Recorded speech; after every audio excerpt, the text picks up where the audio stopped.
Hello guys, good evening po.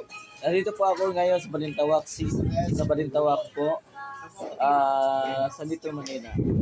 Yes. Gusto niyo pong bumili ng pakwan po, nandito po. Dito na po na kayong bumili na sa palengke po sa Balintawak. Medyo mura lang po guys. Oh, yan. Ayan, safe na safe po yung mga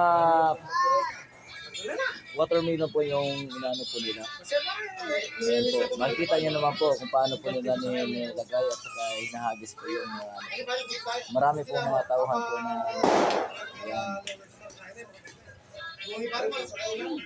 Ayan po guys na makikita niyo po lahat.